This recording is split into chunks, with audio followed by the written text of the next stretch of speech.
Assalamu alaikum warahmatullahi wabarakatuh and a very good morning to you all. My name is Putri Huraiyah Saudah bin Saddam. I am 12 years old. I am now currently studying in the SRK LIKAS Kota Kinabalu, Malaysia. Today I will be introducing to you to 5 of the books that I recently read and I think it's very interesting to me. The first book is titled Akbar's Dream. I think this book is interesting because it has such an original story to it. Akbar's Dream. It's, it tells a story about Akbar that lived with his grandfather in a small village. He always had a dream. He wanted to create the most beautiful slick cloth in India. One day, after he collected enough money from his slick cloth business to buy a train ticket to the Taj Mahal, his grandfather always wanted to go to the Taj Mahal. His grandfather always told him that he could take inspiration from the Taj Mahal because the Taj Mahal is the most beautiful building to him. The Taj Mahal building has a very interesting backstory to it. Taj Mahal building was built 20 years and it was built for the empress of the emperor that time. Shah Jahan is the emperor on that time. He built that building for his empress Shah Mumtaz. He met her in her stall. He wanted to buy all the goods in her stall, but she refused. She said, "You should think about others too." And he instantly fell in love with them. But while giving birth to their child, Mumtaz suddenly got sick and passed away. So he created this Taj Mahal building especially for her to be remembered. When he got to the Taj Mahal, Akbar was very impressed by the walls in the Taj Mahal. It was a marble wall covered with jewels that were that was yellow and green. It was a very beautiful building.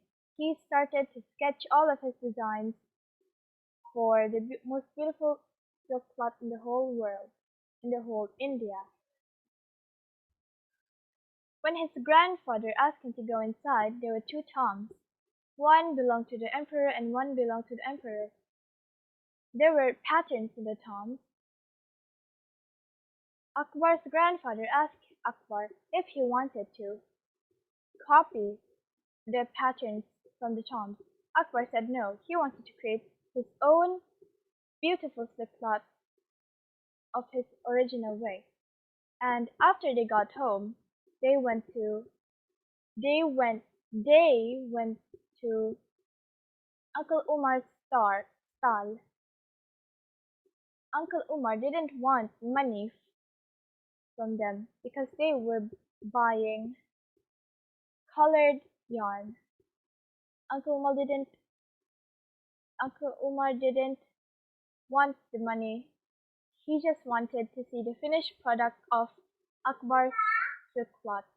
After Akbar finished the silk cloth, Uncle Uncle Umar was very surprised by the silk cloth. It was very beautiful. Yes, indeed, this is the most beautiful silk cloth in India, Uncle Umar said to Akbar.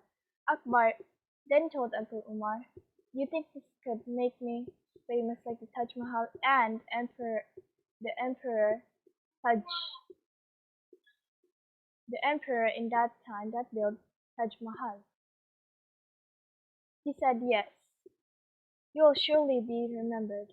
And that is the end of the story. The second story is titled Scarlet and Ivy. Scarlet and Ivy were two ordinary girls. They were twins.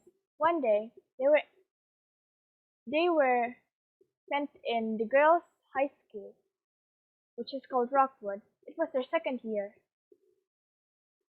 In the first year, they met a girl. Her name was Ariande, but Ariande wasn't a very good girl.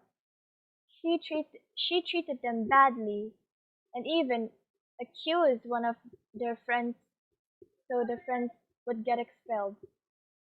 And on their second year, there was this new girl named Ebony. Ebony was a shy and sweet, innocent young girl. But Ariande decided to betray her. Ariande accused Ebony of cursing her with a spell, and she pretended to be the victim of Ebony. Ebony was crying in her room. When Scarlet and Ivy found out that Ebony was innocent and Ariande was the true villain of the story, they wanted to tell the teacher about it. But Ariande locked them up in the small room behind the school and wanted to set a fire and kill them. But they they escaped with Ebony, and they told the teacher, and Ariande was gone from the school and expelled. The next story is about Bobo Boy. I'm sure all of you know Bobo Boy. Bobo Boy is a famous animatic cartoon for kids. This story tells about Bobo Boy and his friends trying to save their teacher from getting kidnapped by a evil alien. But then it was a misunderstanding, and they all enjoyed the time. The next story is about the cheating squirrel and the trusting friends. It's a very simple story. There were five friends, and Squirrel was the most laziest one of them all. They were supposed to. They were supposed to find food for all of them to share, but Squirrel didn't want to find food. He only wanted to eat. And Monkey found out what Squirrel was doing, but Monkey decided to join Squirrel instead of telling him off. Then one day, they almost got eaten by lion and snake, but three friends came to rescue them.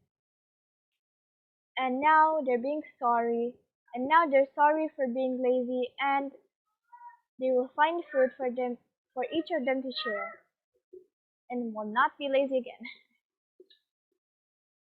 This is a collection of fairy tales. I will only pick one since the time is running out. Goldilocks and the Three Bears.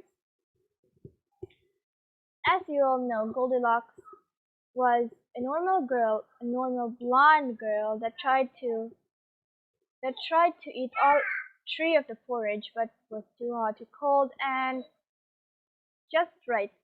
And she also destroyed the bed of the little poor bear, and she just ran away from it and didn't even take the blame. But when she got home, her mom got mad at her, and she apologized for her wrongdoing with the bear, especially the baby bear. And after that, her and the baby bear was best friends. Lesson learned.